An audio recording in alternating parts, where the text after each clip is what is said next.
sauc Tīta Bušinska. Tad es jums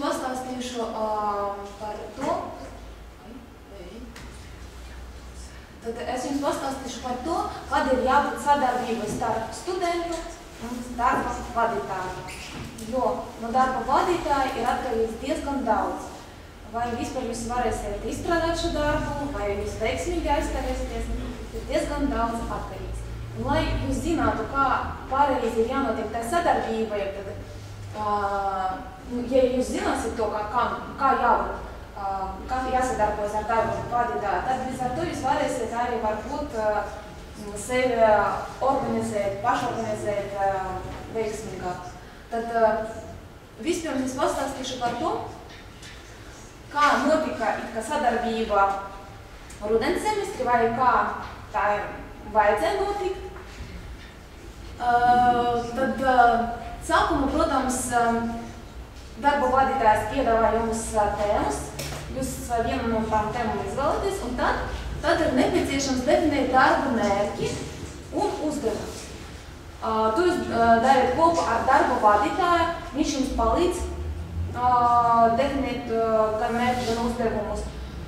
Un tad, kad tas ir izdarīts, tad jūs varat definēt kopīgi kalendāro plānu un arī saturisko plānu.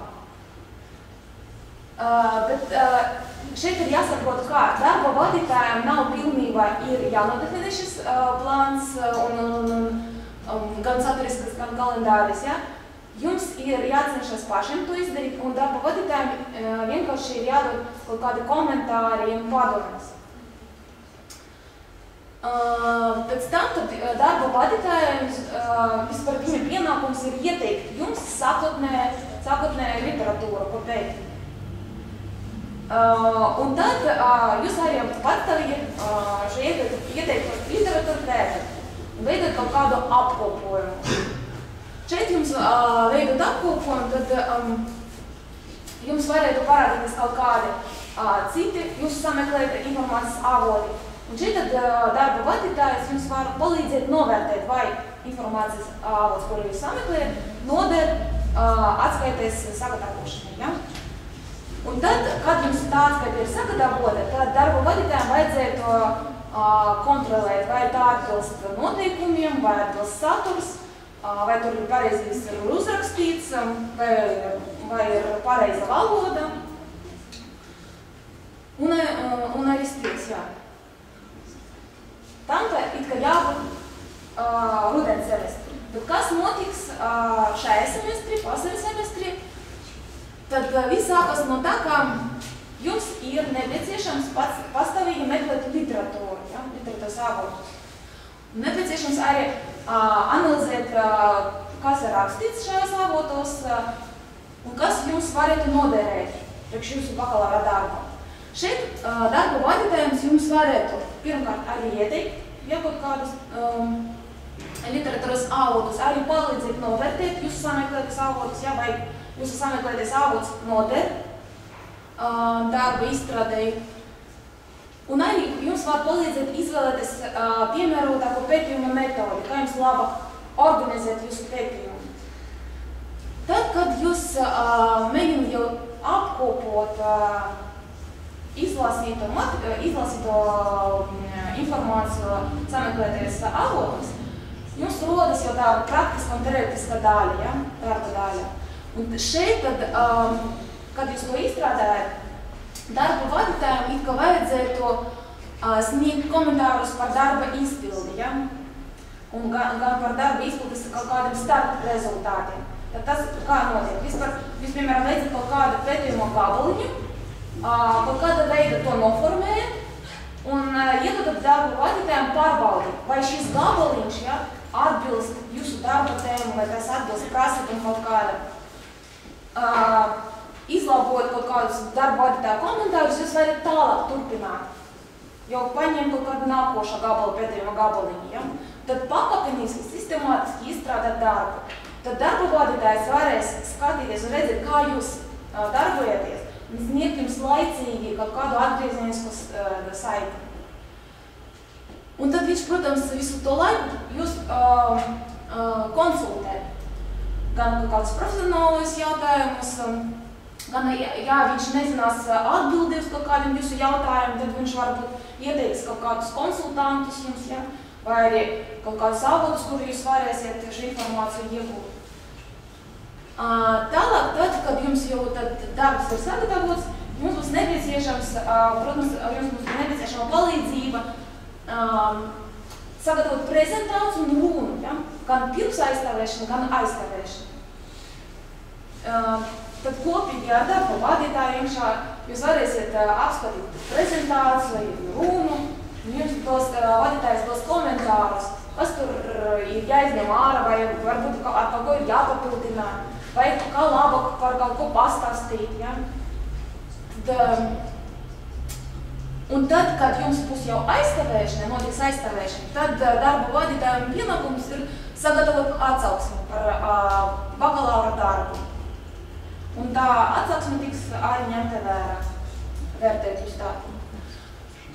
Visu šo laiku, kamēr jūs izstrādājat jūs bakalaura darbu, darba vadītājs jūs kontrolē, ja? un arī skatās, kā jūs darbojaties.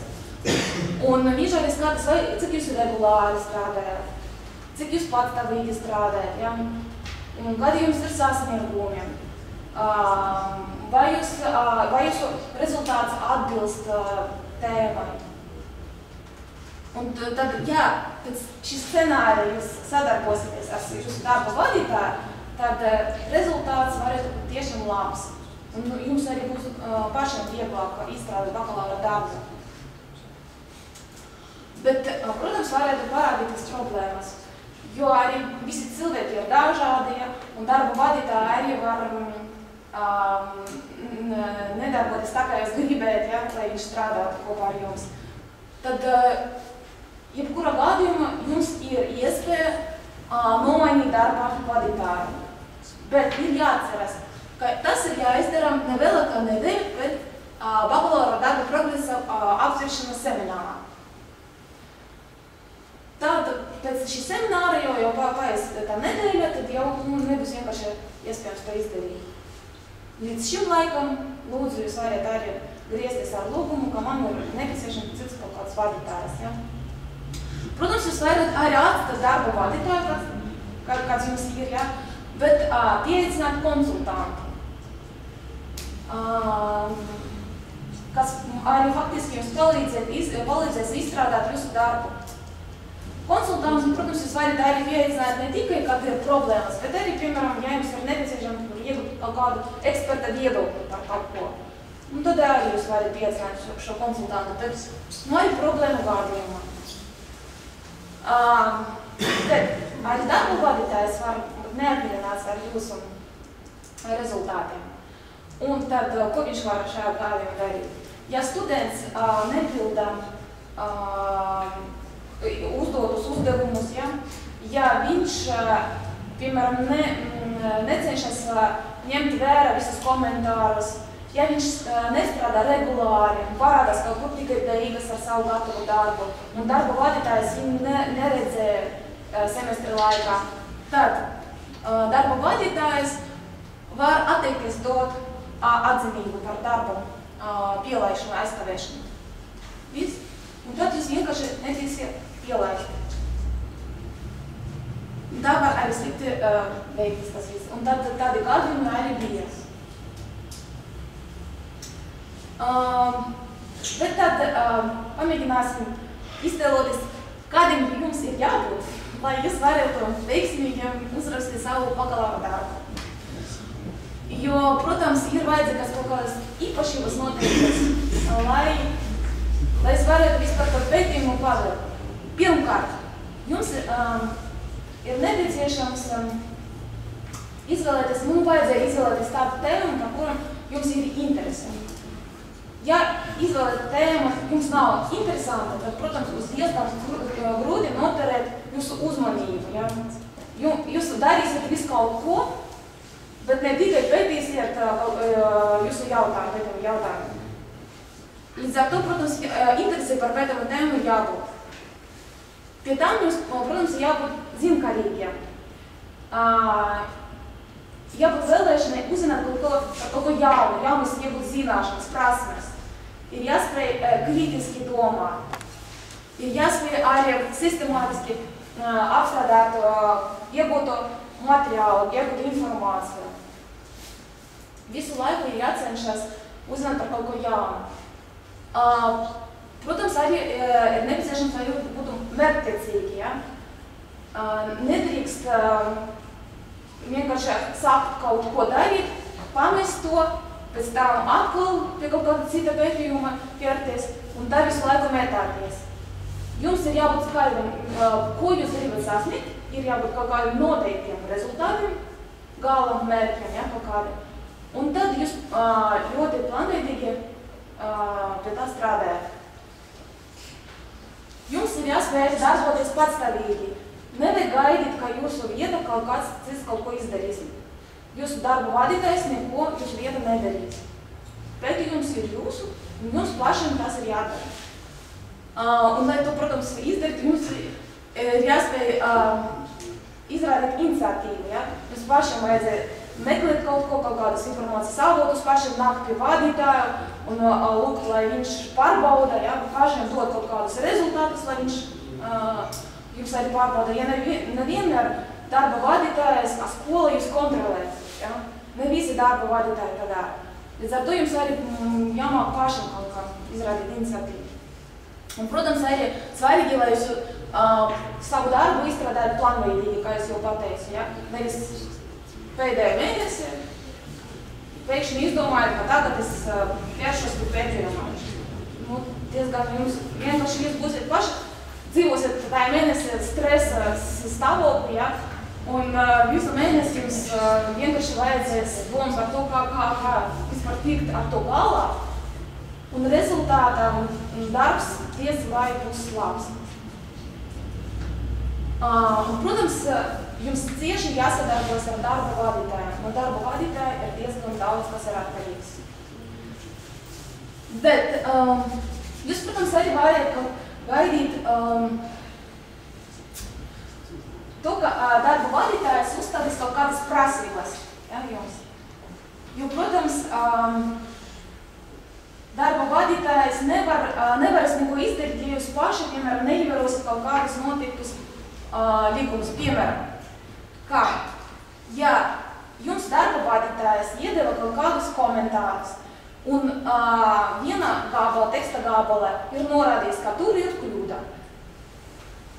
Un ja šī kļūda atkārtojas kaut kur citur, ja, teksta, tad tas nozīmē, ka jums pašiem ir nepieciešams to izlabot, visa teksta.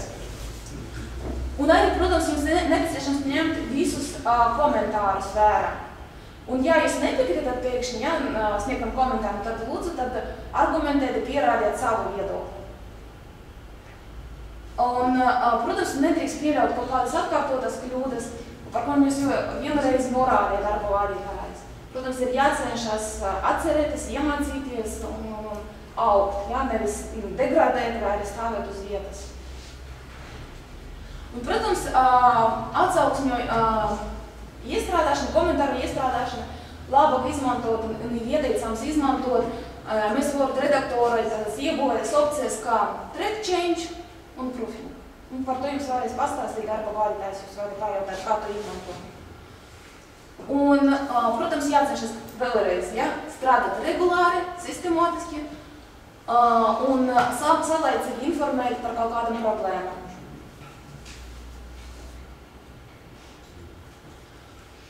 Nu, tad mēs varētu vēl parunāt par to, kādam ir jābūt darba vadītājiem, ideālam darba vadītājiem.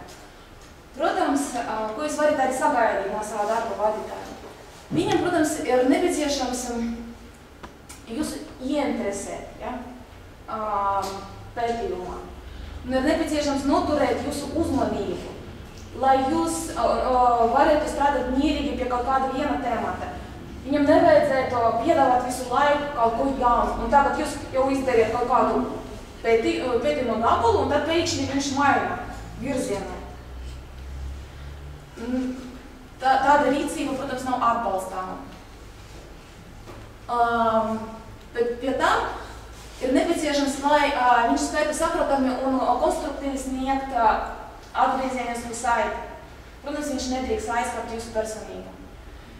Un, protams, viņam ir nepieciešams vēlēties jums palīdzēt, noformēt jūsu darba rezultātus, pārbaudīt valodu, sniegt kaut kādus padomus. Un,